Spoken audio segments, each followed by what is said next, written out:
우리는 지난 시간에 첫 번째 시간을 가지면서 사도 바울이 이방인의 삶을 살게 되어지는 사람, 소위 예수님 안에서 성장하지 않는 사람, 그런 사람들의 실제적인 모습들을 살폈습니다.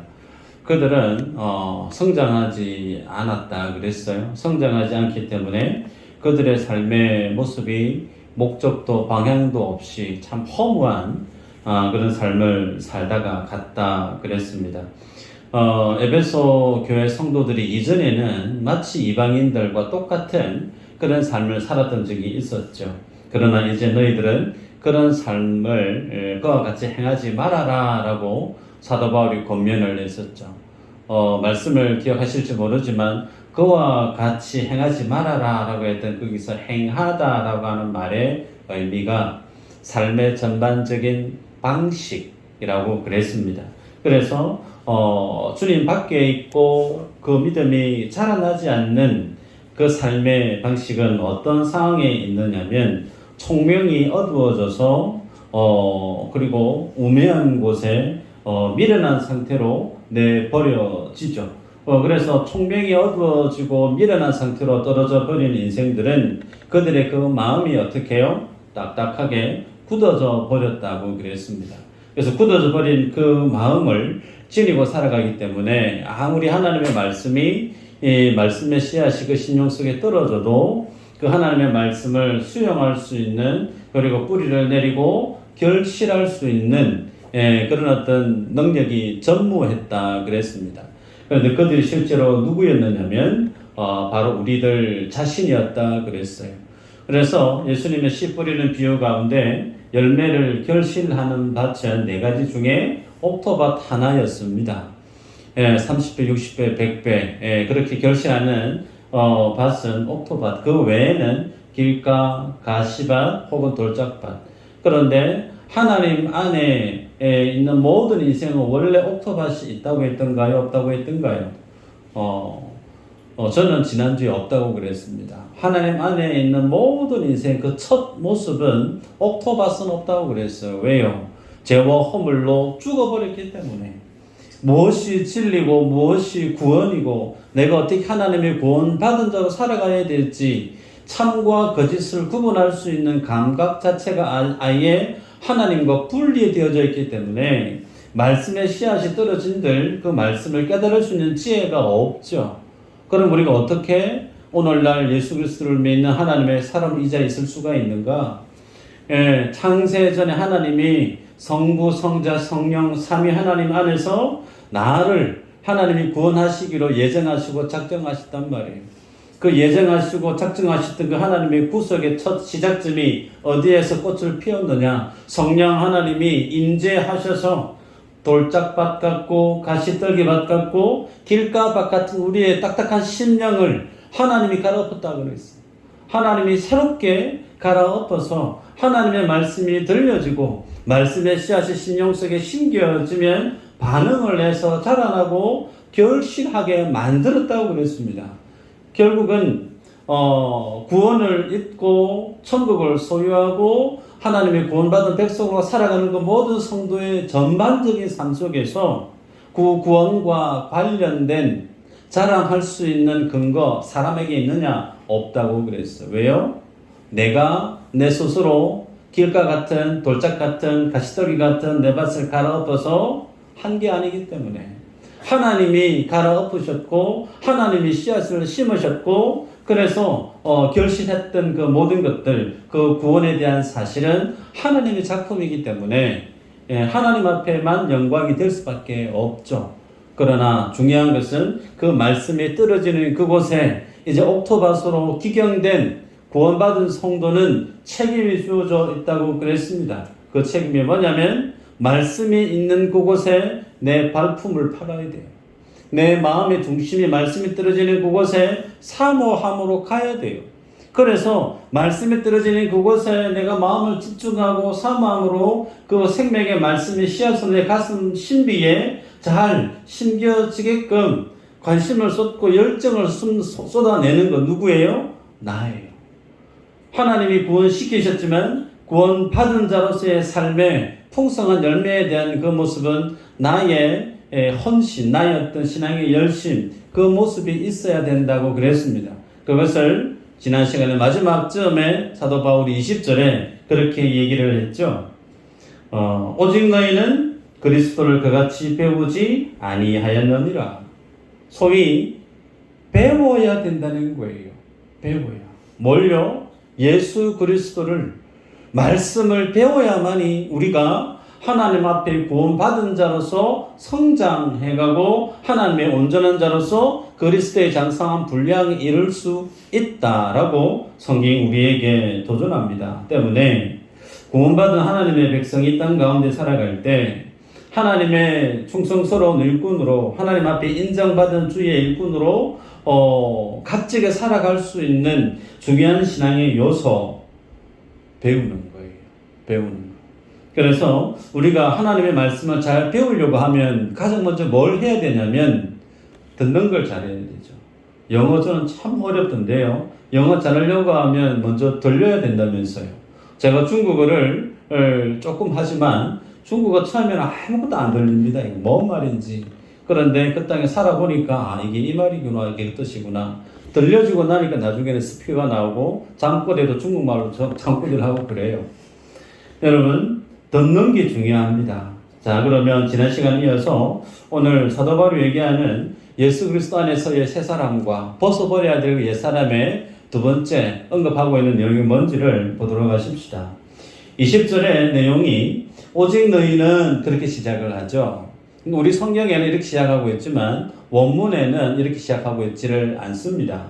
원문에는 그러나 이제 그렇게 시작을 해요. 그럼 원문대로 넣어서 다시 한번 읽어볼까요? 그러나 이제 너희는 그리스도를 그같이 배우지 아니하였느니라, 그렇게 되죠. 그같이 배우지 아니했다라고 하는 그 말의 의미는 달리 해석하면 이방인들의 모습들 같이 그리스도 밖에 있어서 신앙이 자라나지 않았던 것 같이 너희들은 예수님을 배운 것이 아니다, 그렇게 얘기를 합니다. 여러분, 이방인들, 소두에 말씀했지만 성장이 없는 사람들, 그들의 삶에 드러나는 실제 모습은 허망한 것들, 목표 의식이 없고 목적이 없이 오늘은 이거 했다고 내일은 저거 했다가 향방 없이 그냥 열심히 살아가는, 종국에는 내가 뭘 하고 살았는지 도무지 생각도 떠오르지 않는 허무한 삶을 사는 것이 그리스도 밖에 있던 사람인데, 이제 너희들은 그와 같은 삶을 사는 것이 아니야 라고 얘기하는 거예요. 이것을 소위 뭐라고 얘기하냐면 성도는 세상에서 구별됨을 당한 사람, 소위 그것이 에클레시아라고 하는 교회죠. 세상으로부터 하나님 앞에 콜링을 입어서 나온 사람, 그들이 누구라고요? 대답 안 하시는 분들은 주무시는 분들이에요. 교회라는 거예요. 여러분들 교회입니까? 아멘. 교회인 것 같으세요? 교회입니다. 예, 성경에서 우리를 세상 속에 그냥 진흙탕 속에 세상에 거대한 것들 그런 검류 속에 그냥 내버려 던져놓은 것이 아니고요. 세상은 마지막에 불타 사라집니다. 그 세상 모든 것이 불타 사라지는 그 종점에서 주님이 우리를 다 한 사람 한 사람 끄집어냈다는 거예요. 그래서 우리는 세상에 살아가고 있지만 세상에 속한 사람이 아닙니다. 성경을 볼까요? PPT가 있는데요. 갈라디아서 1장 4절 한번 읽어보십시다. 시작. 그리스도께서 하나님 곧 우리 아버지의 뜻을 따라 이 악한 세대에서 우리를 건지시려고 우리 죄를 대속하기 위하여 자기 몸을 주셨습니다. 네, 그 말씀을 보시면요. 아버지의 뜻을 따라 이 악한 세대에서 건지시려고, 여러분, 나를 하나님 이 악한 세상에 내버려 두시지 않고 이 악한 세상에서 건져내시기 위해서 지불한 게 뭐라고요? 십자가를 지셨대요. 대속의 죽음으로 자신을 값을 지불했대요. 그 정도로 하나님은 이 땅에 있는 성도가 어떤 자기 정체성을 지니고 살기를 원하느냐면, 너는 지금 세상에 살지만 너 세상 사람 아니야 라는 거예요. 네가 지금 세상에 발딛고 호흡하고 일하고 같이 안 믿는 사람과 어우러져서 주어진 시간, 공간 속에 살아가지만 너 착각해서는 안 돼. 너는 세상 사람 아니야. 네가 세상 사람처럼 되지 않게 하기 위해서 하나님이 성육신 하셨고 그 주님이 십자가 지셨고 십자가의 모든 고난을 주님이 참으시고 값을 지불해서 빼낸 이가 성도, 그가 바로 우리들임을 주님이 말씀합니다. 요한복음 하나 더 볼까요? 요한복음 17장 14절 한번 보십시다. 시작. 내가 아버지의 말씀을 그들에게 주었사오매 세상이 그들을 미워하였사오니 이는 내가 세상에 속하지 아니함 같이 그들도 세상에 속하지 아니함으로 명하니라. 아멘. 예수님이 본인 스스로 자기를 그렇게 인식합니다. 내가 세상에 속하지 아니했다. 예수님은 하나님 나라에 속한 하나님의 아들, 세상을 만드신 분이세요. 세상을 조성하신 분이 예수 그리스도세요. 그래서 세상을 만드신 주인이 세상의 하나의 존재로 있을 수가 없다는 거예요. 그래서 똑같은 예수님과 똑같은 삶의 정체성을 지닌 자로 만들기 위해서 뭘 하셨느냐면 예수님이 말씀을 주셨대요. 예수 믿는 사람들 모두에게 말씀을 다 주셔서 종국에 있는 그들도 세상에 속하지 않는 자로 하나님이 만드셨대요. 그런데 그 증거가 뭐냐면 세상 사람들로부터 미움을 받는 거랍니다. 소위 예수님을 잘 믿는 성도, 이분법적으로 세상을 살면 좀 곤란하고 어려울 수 있지만 어쩔 수가 없어요. 예수 그리스도를 잘 믿는 사람은 세상 사람들 별로 안 좋아합니다. 젊은 청년들 직장생활 하는데 힘들어하는 게 뭐냐면요, 술자리예요. 술자리. 에벤이 열심히 신앙생활 잘하고 있고 직장생활 잘하고 있는데 물어봤더니 술을 다들 그렇게 권해가지고 힘듭니다. 술 안 먹으면 회식 자리에 세상 노래 제대로 안 부르면 왕따처럼 예수님 잘 믿으려고 하면 세상 사람들에게 미움받는 것은 뭐 어쩔 수가 없는 것 같아요. 근데 그렇게 주님이 우리를 만드셨다 그렇게 말씀합니다. 그리고 골로새 1장 13절 한번 더 볼까요? 읽어보십시다. 시작. 그가 우리를 흑암의 권세에서 건져내사 그의 사랑의 아들의 나라로 옮기셨으니. 아멘. 옮기셨으니 완료형이죠. 여러분들은 하나님의 나라의 백성이십니다. 믿으시길 바랍니다. 그러면 여러분들의 정권은 어느 정권이에요? 윤 대통령 정권 휘하에 있는 시민이에요? 하나님 나라의 정권에 있는 하나님의 백성이에요? 태극기 부대 들으시면 곤란할 수 있는데 정치적인 성격 다 내려놓고요. 기억하셔야 됩니다. 우리들은 이 땅에 대한민국 국민으로서의 정체성을 지니고 살아가지만 성경에서 하나님 우리를 어떤 사람으로 원하고 있느냐면 세상 사람의 정체성으로 사는 것이 아니고 이 땅에서 하나님의 백성으로 살기를 원하십니다. 그래서 이미 하나님의 나라로 옮겨 놓으셨대요. 하나님의 전능하신 손으로 옮겨 놓은 거 어떻게 변개할 수 있는 방법이 없습니다. 그죠? 그래서 하나님께서는 우리를 세상 속에 그냥 그렇게 살다 가는 인생으로 허락하지 않으시고 하나님이 확정하셔서 아예 구속해 내셔서 하나님의 백성으로 만들어 놓았다. 그렇게 성경이 우리에게 도전합니다. 때문에 우리들은 이 하나님의 백성으로서의 일을 열심히 해야 될 필요성이 있습니다.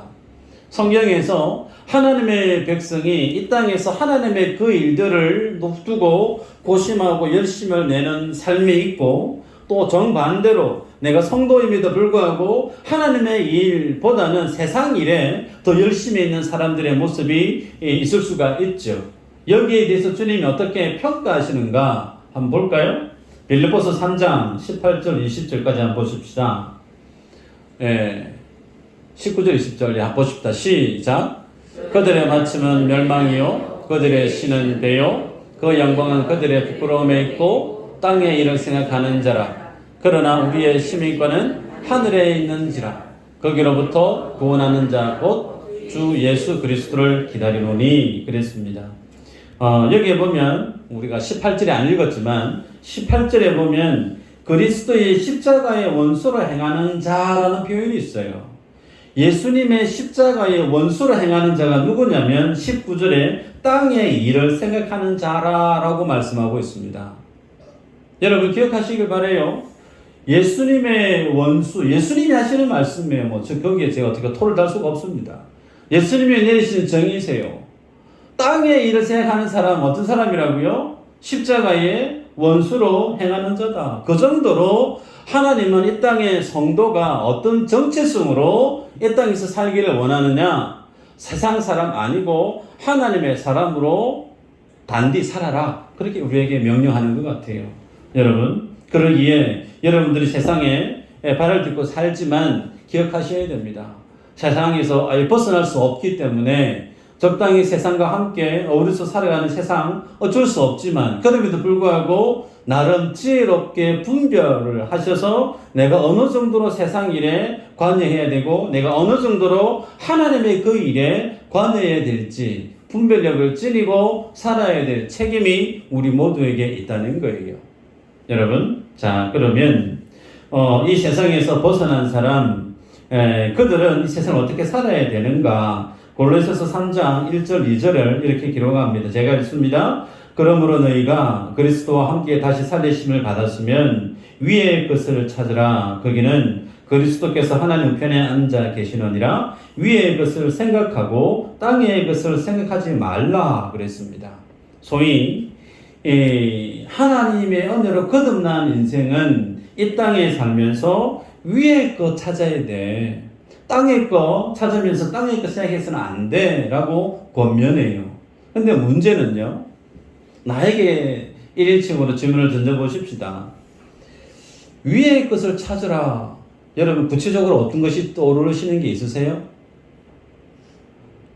위의 것을 찾으라. 위의 일을 생각해라 라고 질문을 던졌는데 이 질문의 내 속에 위의 것의 1순위는 뭐고 2순위는 뭐고 리스트가 쫙 떠오릅니까?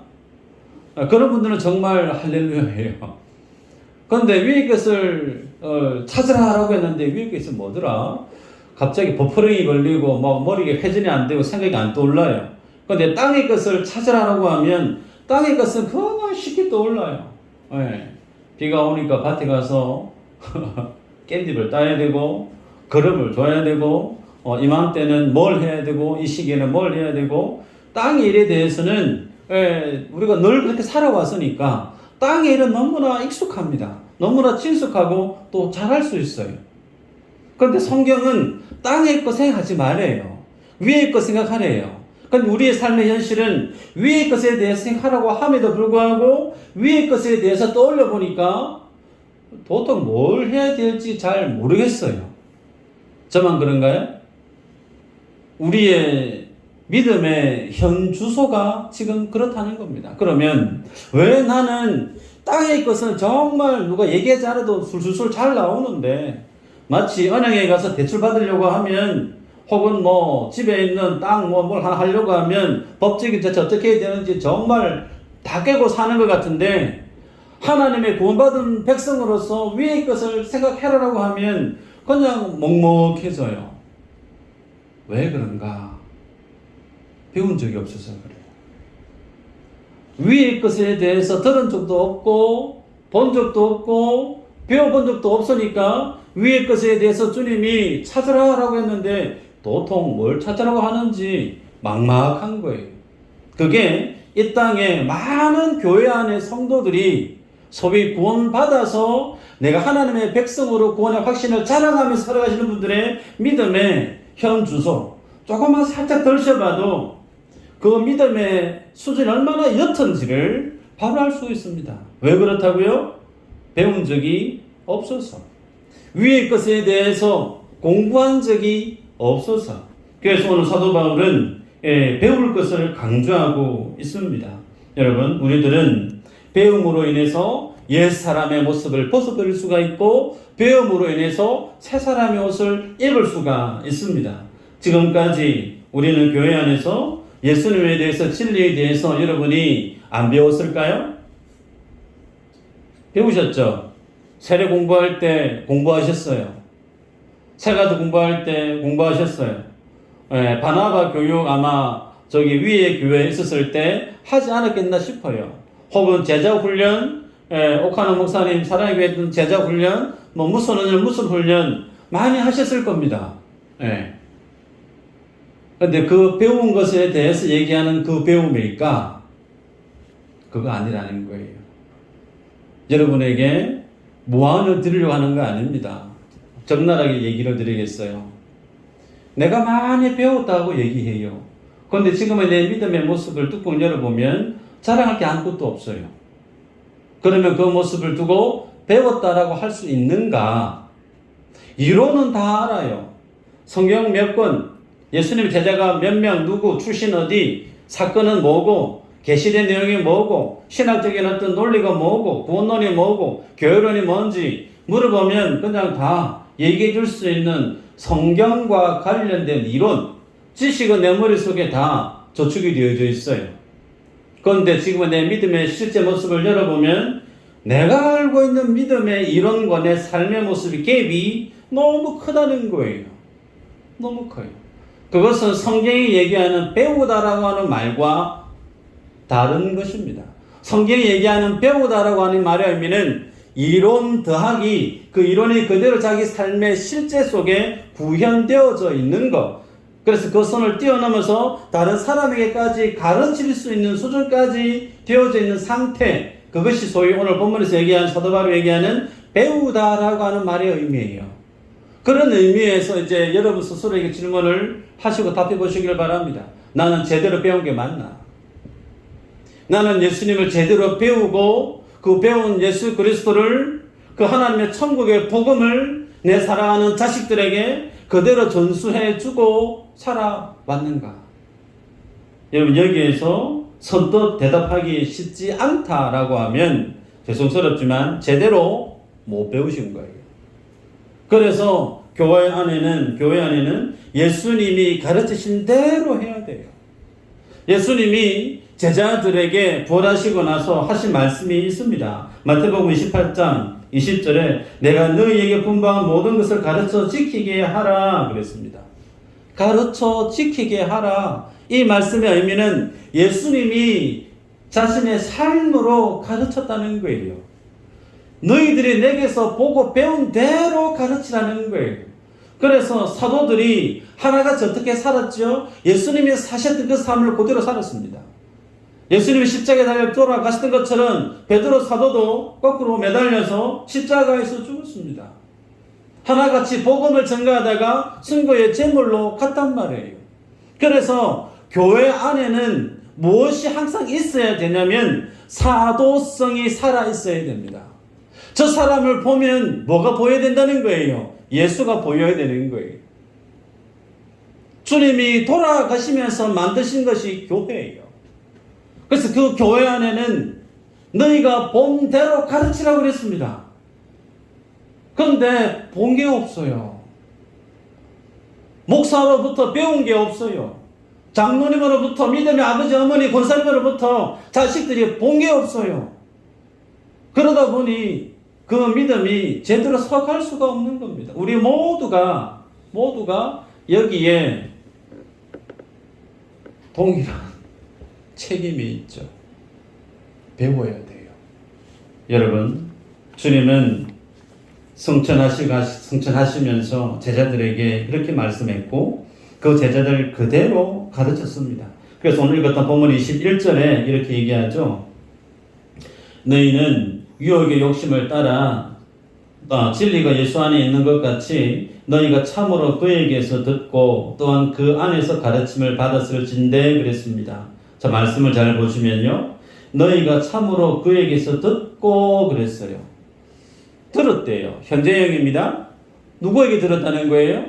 예수님께요? 예수님은 성천에서 주님 나라 올라가 안 계세요. 그러면 에베소 교회 성도들이 지금 그에게서 듣고 그랬단 말이에요. 여기에서 그가 누굴까요? 성령 하나님입니다.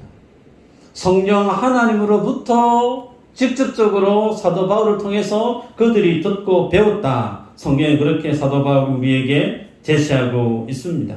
그래서 여러분, 성령을 통해서 우리는 배워야 돼요.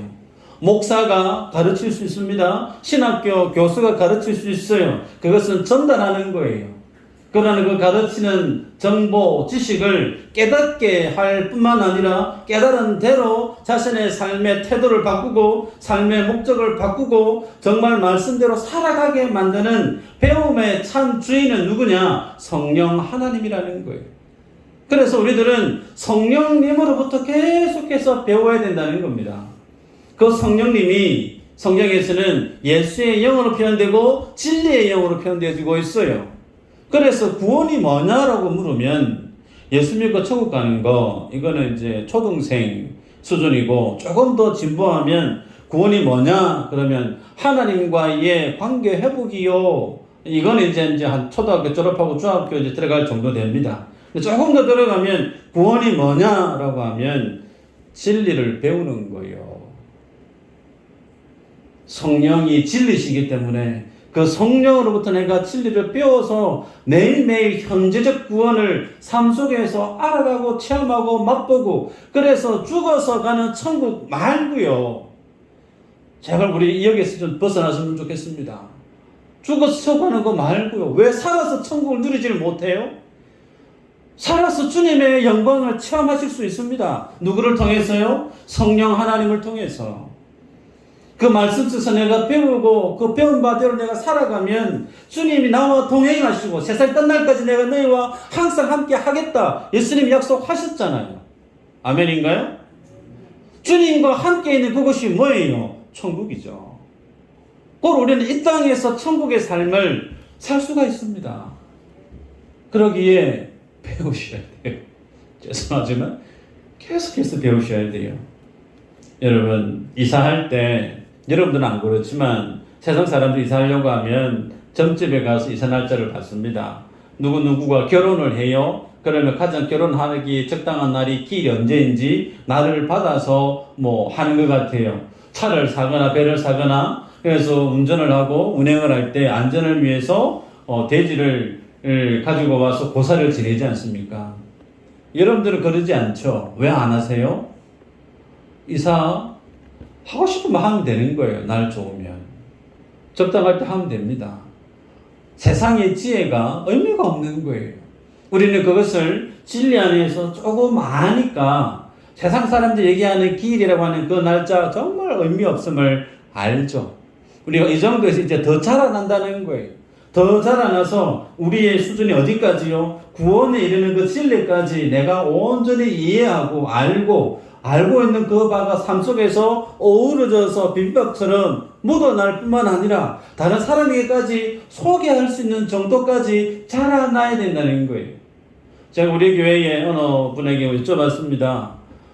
저기 통영에서 존경할 만한 목사님이 누구예요? 좀 소개 좀 해주세요. 그랬더니 어느 권사님이 어느 목사님을 소개를 해요. 그래서 제가 지난주에 그 목사님이 도대체 어떤 분인고 싶어서 찾아가 드렸습니다. 예. 찾아갔는데 마침 그 날이 붕어빵 전도하는 시간이었어요. 그래서 가서 인사를 하고 있는데 나이가 좀 지긋하신 남자 성도님 오셔서 소개를 해요. 풍채가 꽤 괜찮았습니다. 그래서 인사를 나눴더니 한 연세가 70 정도 되셨던 분인데, 그분이 제게 하는 얘기가 뭐냐면, 제가 묻지도 않았는데, 내가 젊었을 때, 조금만 더 젊었을 때, 교회를 다닐 때 얼마나 좋았을까. 내가 젊었을 때 술을 너무 많이 먹어가지고 고생을 했습니다. 이제 제가 예수님 잘 믿습니다. 제가 묻지도 않았는데 자기가 술을 오래 잘 마셨다고 그렇게 소개를 해요. 그 모습 속에 뭐가 묻어나냐면 그 심령 속에 살아있는 예수 그리스도의 복음에 대한 구원의 감격에 대한 기쁨이 꿈틀대요. 제 눈에 그게 너무 보여요. 그 성도님이 우리 교회 어느 분하고 꽤 친하더라고요. 같이 결혼식도 같이 했고 그렇다 하시던데, 여하튼 제가 그 모습을 보면서 참 그렇다. 예수 그리스도를 배운 자, 예수 그리스도를 성령으로부터 이론 말고 실제로 배운 자는 그냥 자다가도 푹 쑤시면 바로 천국이 뭔지 예수님이 누군지 바로 나오는 거예요. 이걸 오늘 사도 바울이 배우라라고 우리에게 권면을 합니다. 여러분, 베드로 사도가 베드로전서 3장 15절에 이렇게 얘기합니다. 너희 마음에 그리스도를 주로 삼아 거룩하게 하고 너희 속에 있는 소망에 관한 이유를 묻는 자에게는 대답할 것을 항상 준비하되 온유와 두려움으로 하고. 제가 드리는 숙제가 아니고요, 하나님이 여러분에게 드리는 숙제입니다. 소망에 대한 이유 누가 물으면 그 묻는 질문에 다이렉트로 설명할 수 있는 준비가 항상 준비되어 있어야 된다. 여러분, 이런 은혜가 있길 주 이름으로 축복합니다. 자, 그러면요, 이런 어떤 믿음의 삶을 살아가는 사람, 그 사람은 어떻게 행동하는가? 22절에 너희는 유혹의 욕심을 따라 썩어져가는 구습을 따르는 옛 사람을 벗어버리고 그랬어요. 옛 사람을 벗어버리라 그렇게 얘기합니다. 남자분들은 군대 갑니다. 훈련 열심히 받고 난 다음에 이등병 계급장 아브라크 치고 난 다음에 자대 배치 받습니다. 가면 막내예요. 가장 부러운 사람이 누구냐면 병장, 말병 병장 계급장 달고 있는 사람이죠. 예. 그렇게 그날 내가 올까? 짝대기 4개 단 날이 올까? 근데 짝대기 4개 단 사람 이제 세상 밖으로 이제 퇴소해야 됩니다. 제대해야 됩니다. 아무리 군대 생활이 좋다고 한들 군대보다 어디가 더 좋아요? 세상이 좋죠. 제대 날짜만 고대합니다. 그래서 제대하고 나면 그냥 옷 벗어버립니다. 아무리 자기 군대 안에서 말 한마디 하면 이등병이 뛰어가서 물컵 갖다 주고 구두 닦아주고 다 해줘도 그런 세상보다 어디가 좋죠? 세상에 나와서 친구들 만나고 부모님 해주는 밥 먹고, 세상이 훨 좋죠. 뭘 얘기하는가? 우리가 예수님을 믿고 구원받게 되어지면 그 옛사람의 옷을 벗어버린다는 겁니다. 그 옛사람의 옷이 뭐라고 표현되어지고 있냐면 유혹의 욕심으로 만들어진 썩어져가는 구습, 그렇게 기록하고 있습니다. 썩어져가는 구습. 여러분, 좀 전에 말씀드렸던 그 믿음의 어르신, 젊은 날에 술을 그렇게 맛있게 드셨던 그분이 예수님 만나고 나니까 술을 끊어요. 담배를 즐겨 피는 분들이 담배를 끊습니다. 입에 욕을 달고 살던 사람이 예수님 만나고 난 다음에 욕을 일절하지 않습니다. 허다의 많은 행동의 변화가 일어납니다. 이게 뭐냐면 예수님을 만나게 되어지면 그때부터 해야 될 것과 하지 말아야 될 것이 구분이 가요. 아멘인가요? 예수 믿고 나면 해야 될 것들이 있고 하지 말아야 될 것들이 내 안에 기준이 딱 섭니다. 그래서 주일 성수는 해야지. 주일 성수할 정도 되면 수요 예배에 나와야지. 수요 예배 정도 나오면 당연히 구역 예배 나와야지. 구역 예배 나올 정도 되면 뭐도 나와야 될까요? 잘 아시죠? 새벽 예배 나와야지. 그런데 그 정도까지 내 안에 분별력이 자라났어요. 근데 여기에서 멈춰버리게 되어지면 어떻게 될까요? 저 사람은 왜 예배 안 나오지? 저 사람은 구역 예배 왜 안 나오지? 저 사람은 교회 일한다는데 왜 얼굴을 안 보이지? 어떻게 되죠? 내가 하고 있는 신앙의 행위가 다른 사람이 하고 있는 것을 하지 않는 것에 대해서 정죄하게 되어지는 판단이 돼요. 그래서 믿음 안에서 구습을 벗어버리게 되어지면 좋아요. 근데 구습을 벗어버린 상태로 그냥 그대로 있어버리면 어떻게 되죠? 벌거벗은 상태가 됩니다. 그 모습은 영적인 바리새인으로 전락할 수가 있어요. 중요합니다. 우리의 믿음이 자라날 때 벗는 거 동시에 뭘 해야 되죠? 입어야 돼요. 그래야만이 됩니다.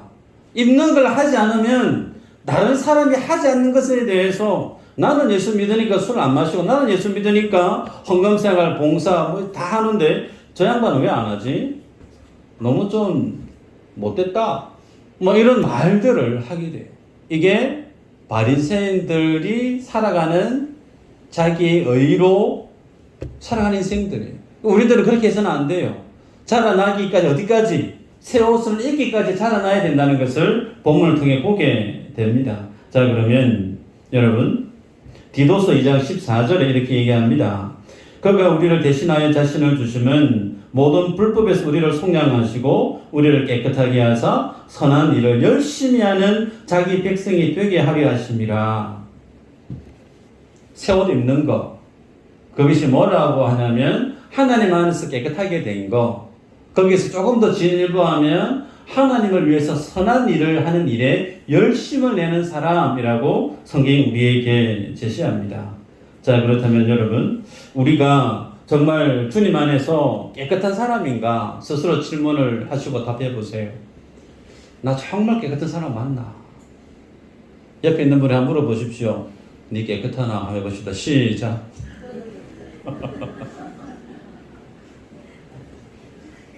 시비거나 그렇게 벌릴 수 있는데, 저한테 물으시면 저는 절대 안 깨끗합니다. 저는 절대 추합니다. 모자랍니다.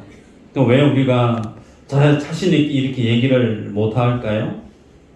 못하는 이유가 있습니다. 새 사람을 입어야 되는데 그 새 사람을 입는 의미가 내 속에 제대로 규정이 안 돼 있죠. 23절 한번 볼까요? 23절, 우리 본문 23절 시작. 오직 너희의 심령이 새롭게 되어. 아멘. 오직 심령이, 너희 심령이 새롭게 되어. 이 말씀, 새롭게 되다라고 이 말은 현재형입니다. 현재형. 다시 얘기하면 계속적인 반복을 뜻합니다. 새롭게 되는 것은 한번 새롭게 되어지면 끝나는 게 아니라는 거예요. 새롭게 된다라고 하는 것은 매일매일, 매 순간순간 새로워져야만이 그것이 새로워지는 겁니다. 제가 여기 물을 떠왔어요. 떠왔는데 지금 이것은 새물입니다. 이 상태로 놔둘까요? 내일이 되면 이 물은 새물인가요? 헛물이죠. 어제 물이잖아요. 새물일 수가 없습니다. 새물이려고 하면 또 떠와야 돼요. 마찬가지. 우리가 그리스도 안에서 새로운 심령이 되기 위해서는 날마다 새로워져야 됩니다. 때문에 로마서 6장 6절은 이렇게 우리에게 권면합니다. 우리가 알거니와 우리의 옛사람이 예수와 함께 십자가에 못 박힌 것은 죄의 몸이 죽어 다시는 우리가 죄에게 종로로 타지 아니하려 함이니 그랬어요. 여러분, 성경은 오전에도 제가 그렇게 말씀을 드렸지만 예수님의 십자가 앞에서 성도는 죽었다고 그래요. 여러분, 죽으신 분 맞나요? 주님 안에서? 적어도 이제 미수제일교회 성도 되면 이 부분에서 이제 내 머릿속에 정립이 되셔야 돼요. 나는 예수 그리스도 안에서 십자가에서 주님과 함께 죽은 사람 맞아요 라고 고백이 나와야 됩니다. 그 주님 안에 내가 죽었다라고 하는 사람만이 뭘 볼 수 있냐면 내 안에 구습이 뭔지가 보여요. 내 안에 죽어져가는 죽어져가는 시체 썩는 냄새가 뭔지 내 속에 보인다니까요. 그것이 뭐로 투영되어지느냐면 죄입니다. 다른 사람을 정죄하고 시기하고 질투하고 세상 사람도 하지 않는 그런 어떤 신앙의 행위를 하고 사는 그 모든 그 죄성들이 정말 죽어서 썩어져가는 악한 구습이구나. 그것을 그리스도와 함께 자기의 죄성이 죽어버린 인생은 압니다. 그래서 그때부터 얘기했잖아요. 해야 될 거, 하지 않는 거 구분이 선다고. 그런데 여기에서 우리들이 알아야 될 사실이 매일매일 죽은 것을 확인함과 동시에 그 매일매일 죽게 만든 악한 그 구습의 먼지를 아는 사람만이 어떻게 해요? 매일매일 새 사람으로 일어선다는 거예요. 다시 얘기합니다. 정말 죄가 뭔지, 악한 것이 뭔지 그리스도 밖에 있을 때는 몰랐어요. 에베소 교회 성도들이 이방인으로 믿음이 자라지 않았을 때는 뭔지 몰랐어요. 그런데 그들이 주님 안에 있다 보니까 나 때문에 주님이 돌아가셨고 돌아가신 그 이유가 뭔지를 내 속에 적용해 보니 내가 정말 하나님의 원수 같은 죄가 빼곡히 자리하고 있고 길가 인생이고 돌짝 인생이었기 때문에 주님이 죽으셨다라는 것을 내가 알기에 이제는 죄가 뭔지를 아는 거예요. 하나님이 정말 괴로워하고 슬퍼하고 하나님이 자신의 아들을 십자가에 죽기까지 하실 정도로 정말 도말해버리기를 원하셨던 그 죄가 뭔지를 주님이 아시는 거예요. 그 아신 대로 하나님의 백성도 안다는 겁니다. 그래서 그것에서 자기가 매일 확인하는 거예요. 내가 죽었었지. 내가 죽었었지. 그와 동시에 뭘 하는 거예요? 나는 사는 겁니다. 매일매일 사는 거예요.